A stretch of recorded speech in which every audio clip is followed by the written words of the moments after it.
nothing. Okay, so I've started recording. You'll have a little note that says that, and apologies for anyone joining this recording.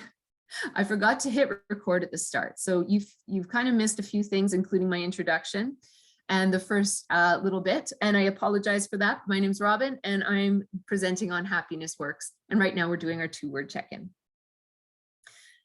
Okay, so anyways, moving back to what I was saying. So when I did a recent presentation and I looked at the recording, I could tell my face looked a little bit dismissive and kind of miserable, actually. And so I apologized to the person that I was talking to on that Zoom and how I looked, realizing that I wasn't dismissive. I wasn't angry. In fact, I was feeling quite fine. But sometimes our faces don't show what we're feeling. So knowing what we're feeling as opposed to and asking what others are feeling as opposed to making those assumptions can be really important. So I will move on. Apologies again to those that are joining us via recording. That wasn't what I intended to do. The second is an intention for the session. So we're here for another 45 minutes. What do you hope to get out of the next 45 minutes of this discussion? And you can just think that on the inside. You don't have to put that into a chat. But setting an intention is something that definitely is something I do in yoga classes a lot. But it's something we've started doing in different parts of our work so that we set ourselves up for as much success as possible and coming into something with kind of that subconscious mindset of what I hope to accomplish. We'll move on. So a little bit about this whole positive psychology thing and why is it important? To start, evolutionary. The reason why we might need to think about positivity has to do with the fact that for many years prior to our current existence, our brains were designed to scan the world for trouble so that we could survive. We know that negative emotions narrow our thoughts and range of emotions so that we're a little bit, like razor pointed and not able to see as much in the periphery. We're also not able to think outside the box as much. Positive emotions flood our brains with dopamine and serotonin, and that dials up our learning centers to higher levels. For us, we work primary care. I work with the Chinook Primary Care Network, in case you missed that at the start. And we work with physicians and clinic staff. So how important is it for us to have clinic staff who are positive and able to think, to higher levels versus having that narrow range of focus that comes with negativity? Now, like I said, I work with doctors and other people who are very much evidence-based. So there's skeptics to how or why happiness. Not saying that you guys are, but just in case, I'm just going to mention this as well. The reason that we've really gone forward with some of the authors that I mentioned, and we'll send out after the fact, is that there's a lot of great research behind this, whether it's through MRIs or other means of kind of checking in and seeing what's happening. I have an image of a cow here. And the statement, you can't fatten a cow without weighing it. So I live in the QI world, the quality improvement world. And in order to figure out if something is working, we need to have measurements before and measurements after. So like so many things in our world, it comes down to numbers. Measurement is how you know if something worked. For positivity, we know that we need 3 positives to each negative. And one of the people who did the research on this, Marshall Lasada, did decades of research on high and low performance teams and based all of this towards one number, 2.9013, as the ratio of positive to negative interactions necessary to make a team successful. When you dip below that, teams suffer. And when you rise above that, teams produce their best work. So for our lives, for every 1 negative, you need 3 positives. This means you need 3 positive comments, 3 positive experiences, 3 positive expressions to fend off 1 negative. 3 minutes of negative news, we found 6 to 8 hours later, there's a 27% chance of having a worse day than someone who hasn't been exposed to that news. And that comes from Shawn Achor's book. That said, I'm not saying in any way that we don't have negative emotions. Human beings have a wide range of emotions. There's positive, there's negative. So we're thinking also, along with that 3-to-1, acceptance and mindfulness. So we're accepting and mindful of whatever it is that's coming to us, whether it's negative or positive or neutral or anything else in between. And then we're pairing that with the 3-to-1, positive to negative, that acceptance part. So I'm not proposing we all wear rose-colored glasses. We are wanting to accept the reality as it is. There's 2 different ideas that's put forward. So irrational optimism is that rose-colored glasses where we sugarcoat the present, which then means that we make poor decisions for the future. What I'm proposing is rational optimism, where we start with realism, but we maintain the belief that what I do matters. So I see the problems that are in this world, but I don't sugarcoat them. I understand, though, that what I do matters, and therefore problems are not permanent, they're fixable. And the way that we do this is through different exercises to increase the amount of positivity that we naturally have in our life. And we'll go into that in just a second. Before I get into the techniques, I just wanted to mention the difference between joy and happiness and what I mean by all of this. This comes from a post-presentation evaluation where someone had asked for that. One of the people that we use a lot of for these presentations is Brene Brown, and she just published a new book called Atlas of the Heart. Highly recommend, really love it.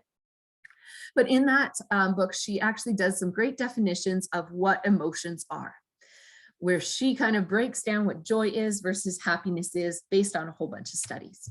So what she says is joy is sudden, unexpected, short-lasting, high intensity, characterized by connection with others, and how it expands our thinking and attention. Whoops, sorry about that. And fills us with some freedom.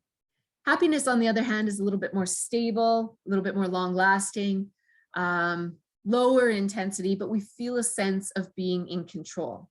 Happiness is a pleasure feeling often related to the immediate environment or current circumstances. The other quote I have on here is from Shawn Achor, who we started this whole presentation based on the work that he does. And I like how he brings them both together. So happiness is the joy you feel striving towards your potential. And that's how I'm defining it as we move through. So a little combination. Okay, so the techniques, how do we get more positive? I've listed on here 7 different techniques that I'm going to go through. And what I will say after doing this presentation about 10 times to different groups in the last couple of years is these are not surprising to anyone. Sometimes the wording's a little bit surprising, but I'll explain them. But it's not surprising stuff. I'm sure you've heard about this stuff. What I would like to say, though, is that some of these are a bit awkward or overly simplistic. So in this session, we're going to do as many of these exercises as possible. We will have periods of awkwardness. I've experienced my own. So when we get to certain things, sometimes when I'm doing this and I send maybe a message to someone, there's a little bit of awkwardness that can come back. Another thing we've been working on in our office is, it's called Orange Frog. I won't go into much detail, but the idea is that in a world of green frogs, the orange frog is the one that dares to be different, that dares to perhaps promote a little bit more happiness. And how difficult it can be to be an orange frog in a very green world. I encourage us to take that extra step and be that person that's just a little bit more positive, even if the rest of the world around us isn't. Acknowledge the fact that you might come up against some negativity or some disbelief, or even being challenged, but realize that for you, maybe this is important and that it's a great idea, I think, for you to do it. I know when I've done it, I've had teenage children question me, my husband question me, but we're all kind of working through this stuff. So I do these things on my own, I do it with clinics, and let's do it together. So the first one is in regards to gratitude. Before we get into the exercise, I'd just like you to think about, why are these important? I'm assuming that people know what this image is, but it's called Candy Crush. It's a fairly popular game. It's like an app that you can get, but there's a lot of other things you can think of like this. Even a jigsaw puzzle. So a jigsaw puzzle, I know after I've done a jigsaw puzzle, I can literally see the image after when I'm trying to go to sleep. Same idea with this. So that when you're staring at something or working very intently on something, that cognitive after image can be kind of in your brain. You can literally see it behind your eyeballs after you close your eyes. You've rewired your brain to look for these patterns. Candy Crush, and then I guess in the past there was Tetris. I remember playing that for a while, where all of a sudden then you're looking at different boxes in grocery stores to do that kind of patterning. What this means, though, in good news, not that you should become a Candy Crush addict, but the good news is that you can train your brain to retain a pattern of scanning the world, not for the negative, but for the positive first. Like I said at the beginning, evolutionary, we tend to scan the world for the negative, and we want to see if we can make it go to the positive. Doing something regularly can change your brain. They've done great MRIs that show increased brain functioning in different areas of your brain as a result of doing something for 21 days, for 2 minutes a day, and how that can change things. So we're going to try this out, and maybe you already have a fantastic gratitude practice in your life. But for now, what I would like you to do is to write a list of 3 good things that happened to you today. Writing it down is helpful. So maybe you can just grab a piece of paper right now. Maybe you're able to put it into the chat. It's an option if you'd like. Or, maybe you have a phone or something and you can make a note on your phone. But I want you to write down 3 good things that have happened to you today.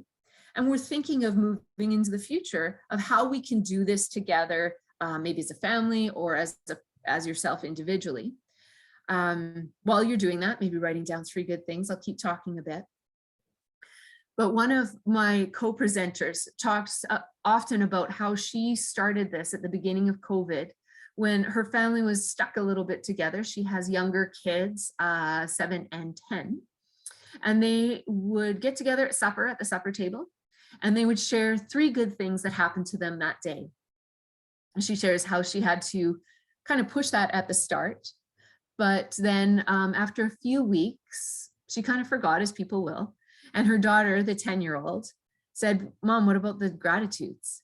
So now she has not just herself acting as an orange frog, she has her daughter acting as an orange frog, and all of them together are bringing this gratitudes exercise every single night at the supper table. And what that's allowed for them is to not only increase their positivity, but also to share in some of the great things that are happening in their lives that maybe you wouldn't get to know about. I'll continue to talk for just a little bit more as you kind of think of those 3 great things. And just that importance of it. So, like I said, we train our brain to do what we need to do. As an example, there's great research on those people who maybe have to do more negative things in the course of their day. So, for example, lawyers, not going to, there's no judgment here. There's a need for everyone in this world. But lawyers are at a greater risk of depression and at a greater risk of some family conflict because of their trained ability to interrogate. So lawyers are obviously part of their day-to-day, something that they're good at is interrogating. What that can mean, though, is that, when the son comes home late from school, it's not just a question of where were you at, it's an interrogation of what happened and where were you, and really drilling down. I had this my own self at one point in a career I had where I got really good at arguing. And I didn't even notice that for myself until, well, my husband mentioned it to me. But looking back, I can see where doing what I was doing made me better at arguing, but it also made me less loving as a mom. Okay, so thank you for thinking about gratitude. I love what Kathy just wrote. So nurture notes to others in the house about the good things they say and do. That's absolutely fantastic. That's taking gratitude to another level. And we'll talk a bit more about the social connection part, about how you can, take this, and it's not gratitude about yourself, it's gratitude about what others are doing. Okay, so outside of this, maybe on your own, you would like to not only think about your own 3 gratitudes, but think about 3 ways your life has contributed to someone else that day. That takes it to the next level. And if you're interested, we can talk more about it too. Okay, the next exercise is related to meditation. So I've got some quotes on here. I'm not going to read these quotes, but what I am evidencing with these quotes is the fact that a lot of people, the authors that we've used, especially for these presentations, all point out that meditation is important. I want you to think about the words cultural ADHD. So cultural ADHD is when I have my computer open and I have my phone beside me and I have a notepad beside me and I have someone asking me a question in the background. It's working on a document and answering email at the same time. It's watching TV and texting a loved one. There's a lot of things that technology has done for us for the positive, but one of the things it's done to us for the negative is create this cultural ADHD, where we are getting really used to doing more than one thing at once. Now, our brains are able to do that fairly effectively. There is the thought process that no human can do one thing, more than one thing at once effectively, but maybe we can do a whole bunch of things together ineffectively.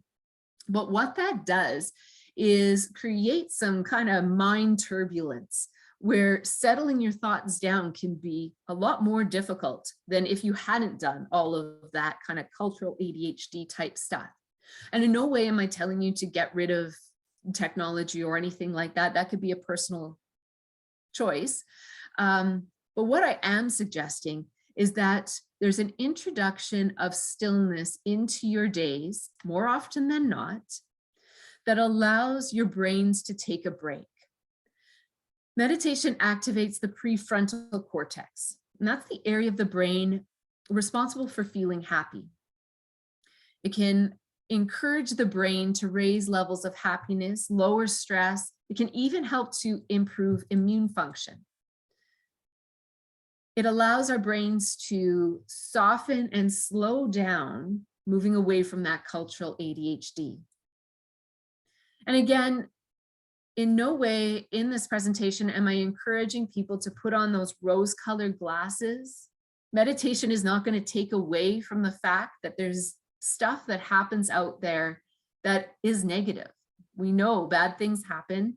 There's been a year of 2 years, almost 3 years of political and cultural turmoil, of protests and convoys and pandemics and economic downturn. We have negative emotions. We know that there's negative stuff happening. Ignoring them doesn't work. They will come out, whether it's through deteriorating mental health or physical health. What meditation is allowing us to do, in addition to slowing the thoughts down, is also to create a mindfulness and a space for some of this negativity to work through, as opposed to pushing it away and having it kind of erupt into some health issues. So we'll go into that in the second meditation. But the first meditation, we're going to do a progressive relaxation. So that I've got 4 different meditation techniques on here. I've kind of done the 5 senses one at the start when we did our land acknowledgement. There's a couple different ways to do it, but we could say that we did that. We're going to do progressive relaxation now, and then we'll move into a loving kindness meditation in a moment, kind of thinking about what's happening in a, if we're feeling negative. But for now, we're going to start with progressive relaxation. So I encourage you, wherever you're at, if you're standing or sitting or lying down, just to allow your bodies to relax in any way possible. Maybe your back is supported, perhaps your feet are flat on the floor, but really it's whatever is most comfortable for you. In progressive muscle relaxation, we go through all the different parts of the body. We're going to go bottom to top, thinking about those spots in the body. And before I get started, I just want to again emphasize the fact that we're human and humans are perfectly imperfect. So while we go through this, there'll be areas that feel fine, areas that are neutral, and areas that are perhaps even pained. And we're just allowing this acknowledgement of the present moment to happen without moving or changing anything. So let's start. I want you to start. Maybe your eyes are softly closed or maybe softly down. That allows a little bit of introspection to happen. And I want you to take some breaths in and out. If you feel comfortable, maybe in and out through the nose, but it can be really however you breathe deeply. And I want you to start to think about your feet. Maybe your feet are on the floor or perhaps not, but just think about what's happening in your feet. Again, is there pain? Does it feel neutral? Perhaps you're feeling fantastic. And on your exhale, I want you to bring relaxation to the feet. This is just a little bit of a release. We'll move up to the calves, same thing. Think about the calves. How are you feeling physically with the calves? Breathing in, and when you exhale, allow the calves to soften and relax. We'll move it up to the knees and the thighs. And each time you exhale, you're encouraging the muscles to relax. You're thinking about what you're feeling and just allowing the present moment, whatever it is that comes. Move it now into the hips, into the butt, into the pelvis. Think about that whole basket, that whole area. How are you feeling now? Is there areas of discomfort, comfort, neutral? And on your exhale, encourage some relaxation. Think now about your whole leg, right from the foot through to the hip, right into the pelvis. When you exhale, again, encourage relaxation. We'll move it now to the arms. So thinking of the hands, the fingers, the palms, into the wrists. And as you exhale, encourage relaxation into the hands. Moving up the arm, forearm, and elbow. How are you feeling physically? And as you exhale, relax. Moving it up the arm, the upper arm, and into the shoulders. As you exhale, relax. Think about areas of your body, maybe your shoulders, where tension's held, where the shoulders naturally are creeping up, and again, exhale, relax. Move it into the spine. Spine is the source of all kinds of different things: pain, neutral, comfort, discomfort. And as you move up the spine from the very bottom at the sacrum, middle of the back to the top of the neck, on your exhale, relax. Imagine those muscles surrounding the spine softening away. Move it up through the neck, into the bones of the skull, into the face, the front of the neck. Exhale and relax. Thinking about what you're feeling in those areas. And finally, we'll move it into the chest and into the abdomen. What are you feeling? As you exhale, encourage some relaxation. Think about your whole upper body. So from the hips through to the head, into the arms. Breathe in. And when you breathe out, relax your upper body. Very last one. Take a breath in. And when you breathe out, encourage your whole body to relax. Fantastic. Take a breath in and a breath out. We're going to release that. Maybe some shifts and changes in your body. You might wiggle your fingers and your toes, maybe move your head a bit. But we'll get going into the next slide. But I thank you, first of all, for joining me with that. Meditation and progressive relaxation isn't the easiest thing to do. So thank you for testing it out. As we move into the next one, we're going to think a bit about that negativity and how that mindfulness of what's happening, even the negative, can help us move through emotions. So this is under the topic of self-compassion, where with whatever it is that's coming to us emotionally, especially, we're using these three components of self-compassion to move through the experience. So I'll just go back a little bit. When we have emotion comes into our body as a physical presence. So there is definitely some mental thought that goes into it. There's a physical presence to emotion, whether it's in the shoulder blades or in the stomach. Especially those negative emotions, we tend to feel a little bit more physically, but definitely positive ones are there too. And what can happen is if I start to feel anxious and I tell myself, no, I can't feel anxious right now, so I'm going to squash that down in whatever way I do. Maybe it's with online shopping or excessive talking, or maybe a drink of wine or something. I'm going to stop whatever this emotion is. That emotion doesn't go away. It just simply sits in the body wherever it is, and it just continues to fester. Self-compassion in this mindfulness exercise we're going to go into allows us to take whatever it is, the negative, the positive, and move it through the body. Emotion is like a tunnel, so we don't want it stuck in the tunnel. We want it to move through. Mindfulness is turning to and acknowledging whatever it is that we're feeling. So if it's suffering, we're going to be with our pain long enough to respond with care and kindness. Common humanity is the idea that all humans are flawed works in progress. There's no such thing as a perfect human. That's a robot. And we don't want to be robots.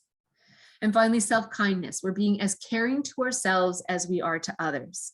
Like Kathy's nurture notes, we're giving ourselves a nurture note. So we're going to go into another meditation. This is a little bit longer. The last one we do on mantras at the end, and that will be fairly short. So this is probably the longest that we're going to do. So again, I want you to think about however you can get into a mindful state. So maybe you're sitting again on your chair, your back is supported, maybe your eyes are closed or softly down. We're going to move into loving kindness for ourselves, extend that outwards. We're going to start with affectionate breath. So I encourage you, first of all, to put your hands on a part of your body. Maybe it's on your thigh or your lap. Maybe it's one hand holds the other. You could think of hand to heart, hand to belly. Whatever it is that you're able to give some amount of compassion to yourself through your hands. Think about just even if you put a hand on someone else's shoulder, how does that impart compassion? So we're thinking of that for ourselves. Start with some breath. We always start with breath.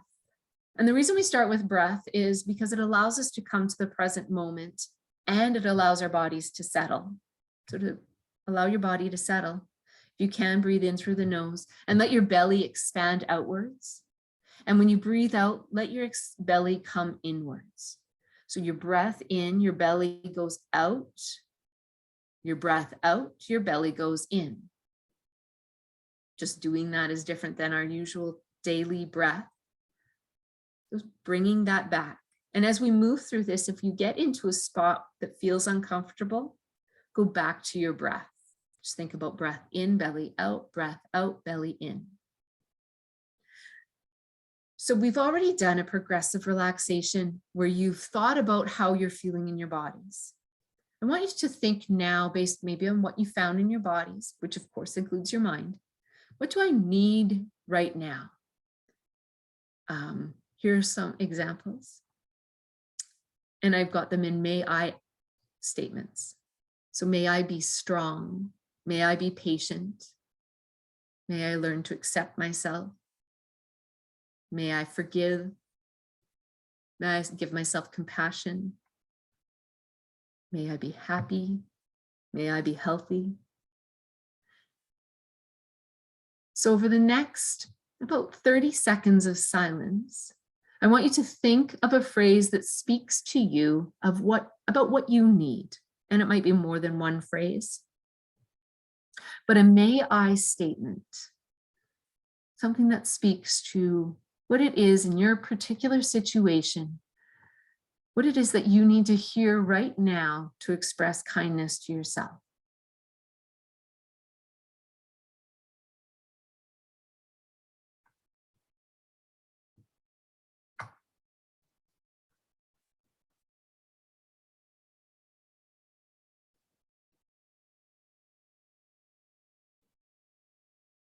About 15 more seconds.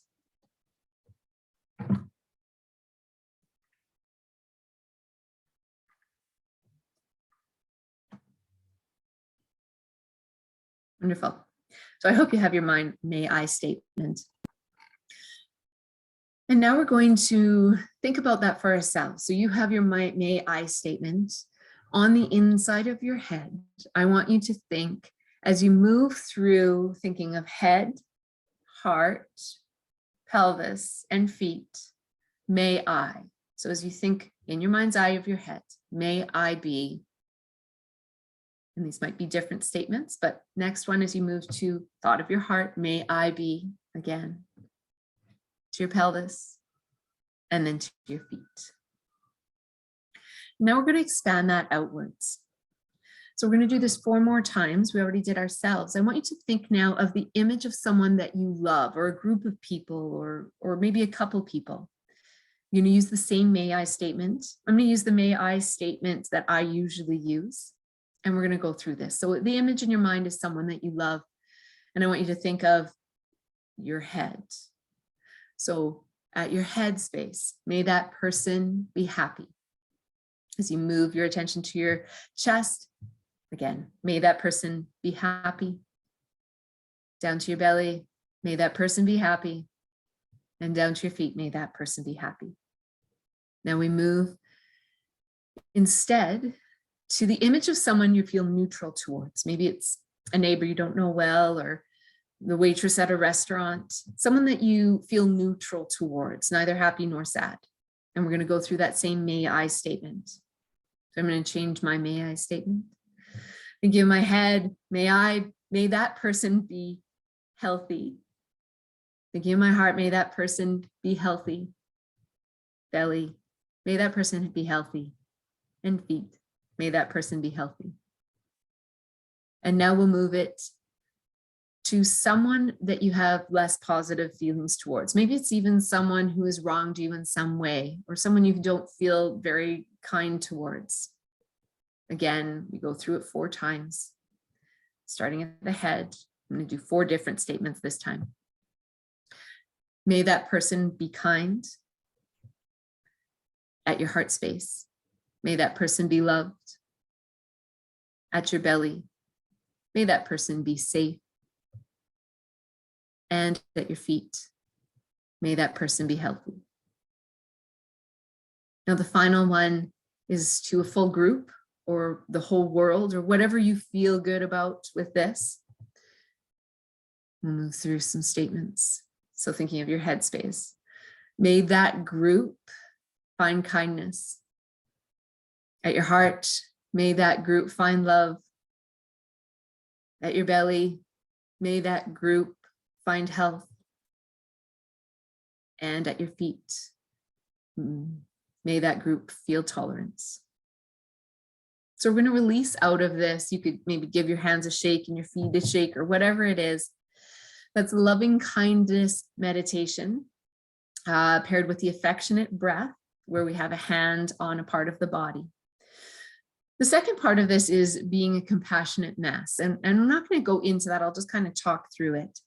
But this is where, in the midst of a perhaps negative emotion, you're allowing yourself to move into some sort of a meditation where you bring in mindfulness, kindness, and common humanity, to think about that.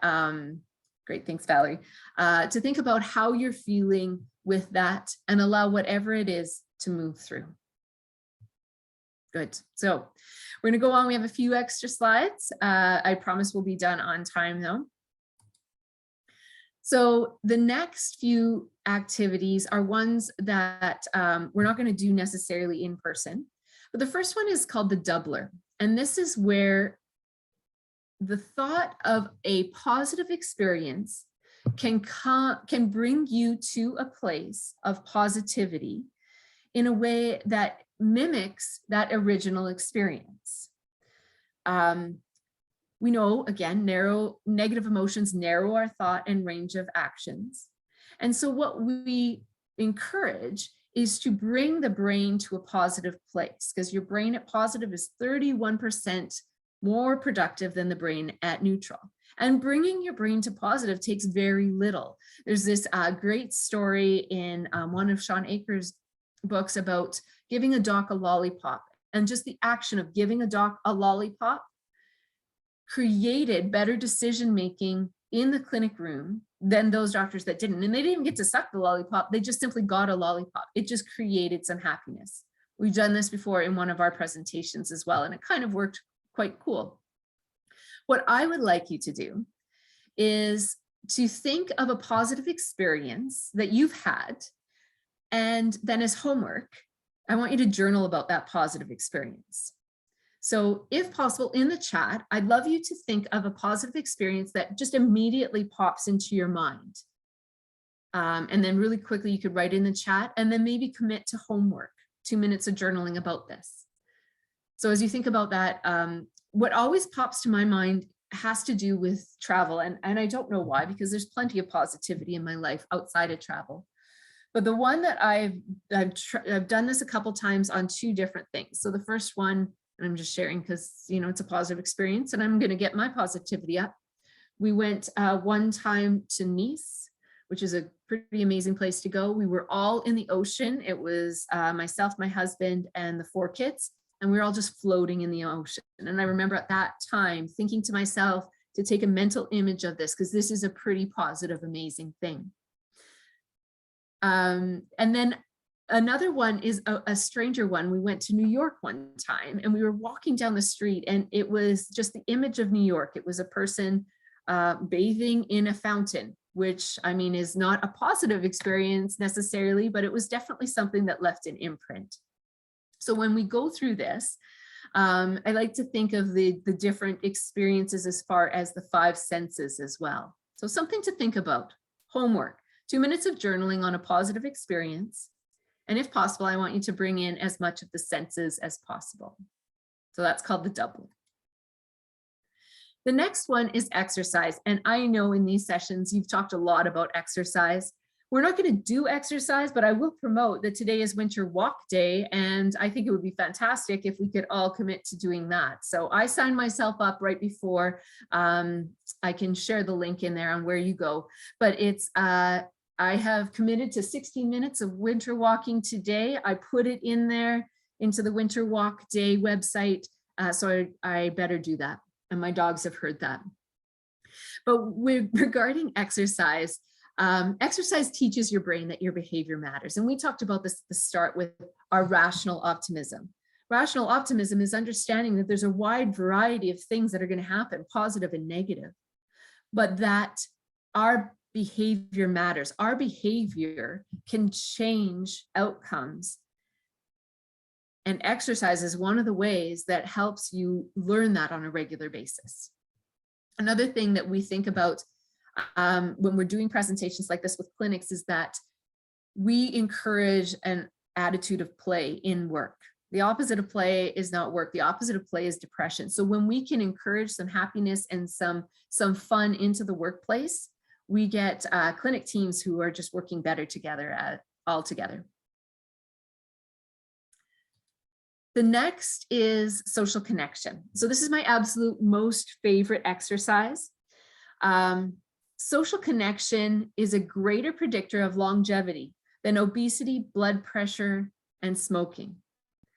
We know that social connection predicts better than anything else, emotional well-being, optimism. It's one of the greatest long-term predictors of career success.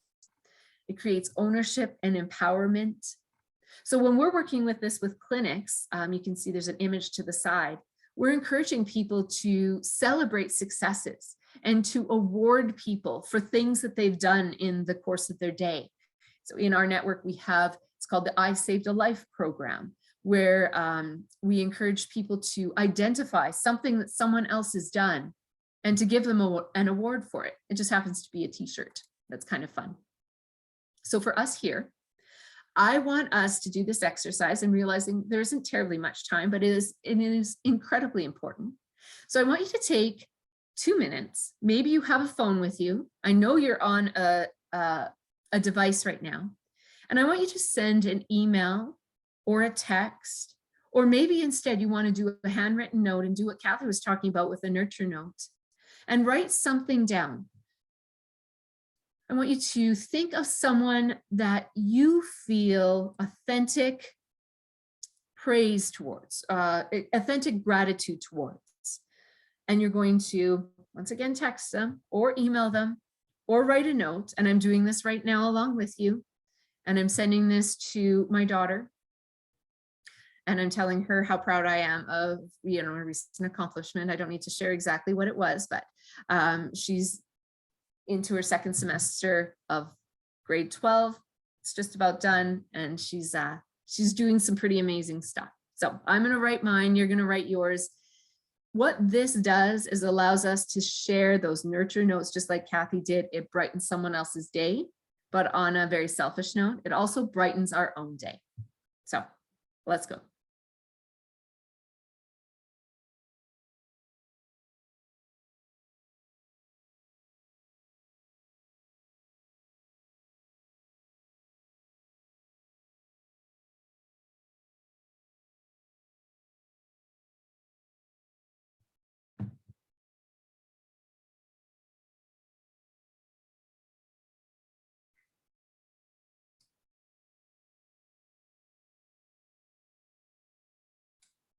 And I'm going to give it 1 more minute.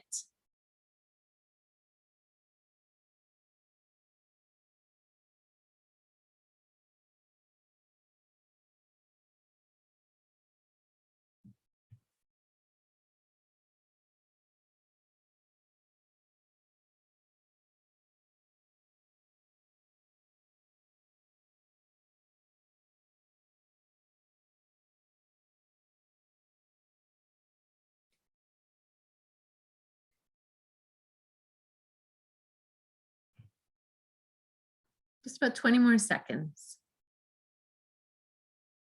And as you're finishing up, I want you to think about making this part of a day. So what I've done in the past is at my work, we use Outlook calendars. So I set a reminder every Tuesday, not Mondays. Mondays are a little bit crazy, but every Tuesday morning to do one of these. And believe me, there's plenty of Tuesdays where it comes up and I do not want to do it, but I do. Oh, that's my alarm still going off. There we go. Okay, that was 2 minutes. And what it's done for me is allows me a reset. Even when I'm not feeling terribly positive and I do this exercise, my brain is able to get into a positive state easier. And I feel like I can think a little bit more efficiently as a result. But I think it all works. The very last thing that I wanted to go over is make smiling your favorite. So this is a little bit of a quip, but I want you to also know that this is something that people do. So Ritz-Carlton has used this idea. The local YMCA has used this idea. The idea is, if a guest walks by within 10 feet, the employee makes eye contact and smiles. If someone walks by within 5 feet, the employee says hello in addition to making eye contact and smiling. Now, I can't speak to the local YMCA, but the Ritz stated that when they put this in, not everyone was terribly into it. But what they found was even those people who were not into it, even the ones that were stubborn, they all started to do it. This has to do with mirror neurons. The more you see someone smile, the more you smile yourself. So as goofy as it sounds, and my kids do make fun of me, when I am walking at the dog park or on a path or wherever it is, I will smile and I will say hello to people. And I hope it brightens their day, but more than that, it brightens my own day. So if you see me out and about, I hope that I smile and say hello to you. I'm not perfect, doesn't happen all the time. Okay, so this last slide is emotion check-in. So you don't have to write it in the chat, but I want you to think back to what you said at the beginning. And do you have a different emotion check-in to give right now? Now you could write it in the chat. I'd love it if you did.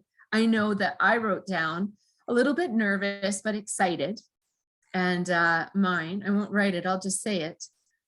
Relieved and happier is what I'm putting down as my 2-word check-in.